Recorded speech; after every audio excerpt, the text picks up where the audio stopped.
Hey everyone, welcome to the second channel. I have a script here, but I'm gonna try not to re-record the same lines over and over again, so I might be a little messier than my normal videos are. This is a video about my initial thoughts on Five Nights at Freddy's Security Breach. Eventually I'd like to make a full review and put it on my main channel, but for now, I just want to talk about my initial thoughts after a few hours of playing. I've got pretty mixed feelings about the game, and I'm trying to process them the best I can, so I want to split this up into two sections: what the game is, and what the game isn't. Let's start with what the game is. The game is fun. It didn't necessarily exceed my expectations, but it definitely met anything that I could have hoped for with the game.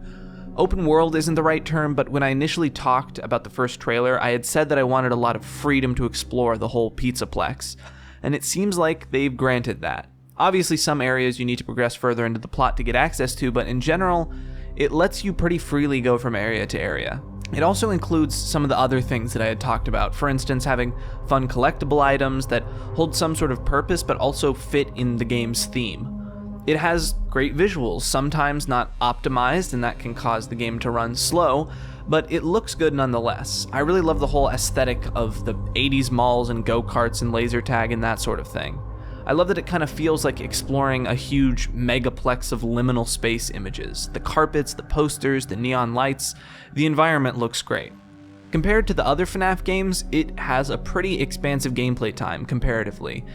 It seems like it has multiple endings, and from what I've seen, it looks like it takes around 5 to 7 hours to beat. One thing that it really reminded me of was Alien Isolation, which I really enjoyed when it came out. The way you move around, the save points, the way you progress, the whole environment really reminds me of the Nostromos from that game, so I'd take it as a compliment. Okay, now let's talk about what it's not. It is not really a Five Nights at Freddy's game, or at least not at all what you would think of when you think about playing one. From the very opening, that's clear.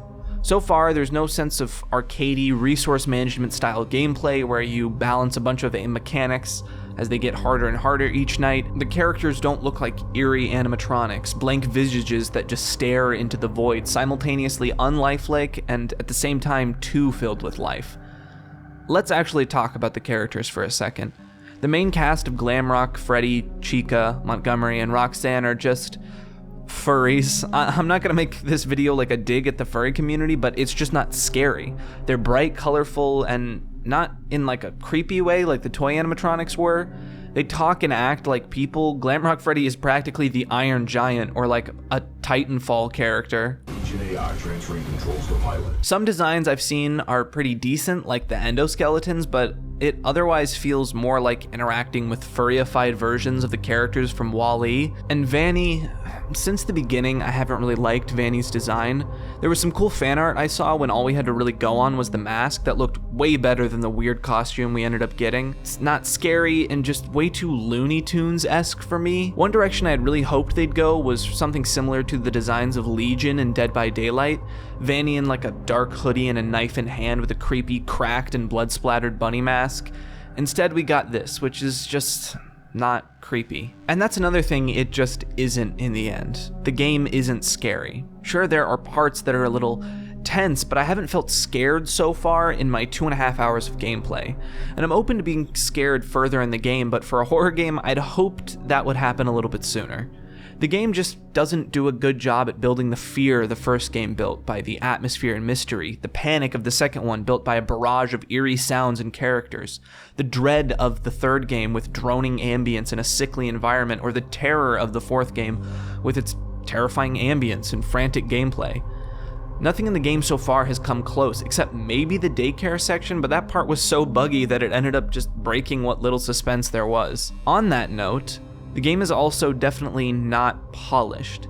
I feel kind of bad for Steelwool here. It seems like they really wanted to wait longer and have been trying really hard to fix the bugs, but pressure from the community led them to release it early. And they acknowledge that there are some issues that still need sorting out. But I mean, just look at this. A lot of the gameplay you've seen so far is just 14 minutes of recording I did to capture the insane amount of game-breaking bugs I found. The game would just not load in some sections, causing me to clip out into essentially the back rooms, and then I'd just be teleported back to the daycare center. I literally had to replay that section 2 times because it kept dragging me back there when the game wouldn't load or I'd clip out of the map. I'm sure once these bugs are fixed in the future, it'll be a more seamless experience, but it definitely did sour the mood a bit, despite being a little funny. I'm sitting here comparing the game to previous FNaF games, and I'm wondering if it's all fruitless.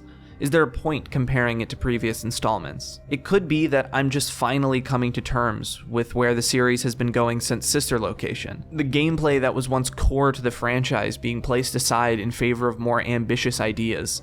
And that's not inherently a bad thing. I really love the tycoon part of Pizza Sim. But it also has been leaning away from the part of the story and atmosphere that I personally loved the franchise for. The story being this odd, creepy, unsettling, murky pool of details about something supernatural, sure, but also deeply tragic. And there are great examples of the series exemplifying these aspects. Literally the entirety of the Silver Eyes, the unsettling and disturbing feeling you got the first time you played one of the FNaF 2 death minigames, the melancholy sadness you felt when completing FNaF 3's Happiest Day minigame, and then getting the good ending, with each of the characters' heads sitting empty on the ground, their lights burned out. I don't think this game is a failure, or even bad, if they can fix the bugs. Honestly, as long as the things are polished out over the next couple weeks, I think Steel Wool should consider the game a success. It's fun, and they clearly put a lot of passion and time into it. But for the more old school FNaF fans like me, I think we're just gonna have to come to terms with the fact that Five Nights at Freddy's isn't this anymore. Scott Cawthon's vision for the series has expanded into a more sci-fi, almost supervillain-esque story, and some people like that. I'm just personally partial to the older vibe. If you'd asked me back in 2015 what I thought Five Nights at Freddy's 7 was going to be, I probably would have said something like, oh, we're probably gonna go back to Fredbear's and maybe finally figure out who the purple guy is. I bet there's gonna be gameplay with the spring locks and maybe the death mini-games will be like an actual arcade game you can play. It would not be this. And that's fine. A lot of hardcore fans like it, and it seems like this move forward has brought a new wave of players, so I can't exactly say it was the wrong move. But that's what I mean when I say my thoughts are complicated. I generally have enjoyed my time with the game so far, but it just doesn't feel like Five Nights at Freddy's anymore. And I think a lot of games from Poppy's Playtime to Hello Neighbor have tried to capture what that felt like. And they all fail, because to me, Five Nights at Freddy's was lightning in a bottle. Anything else is just a cheap imitation. And so it honestly makes sense to move the series forward. But I can't say that I'm not a little disappointed. Okay, that was a bit of a dramatic video. I don't mean to be overly sentimental. I've enjoyed the game so far, but I just wanted to put my honest thoughts out there. I'll probably end up making a main channel video about the game whenever I finish it, although don't expect that for a little while. And I'll see you all next time.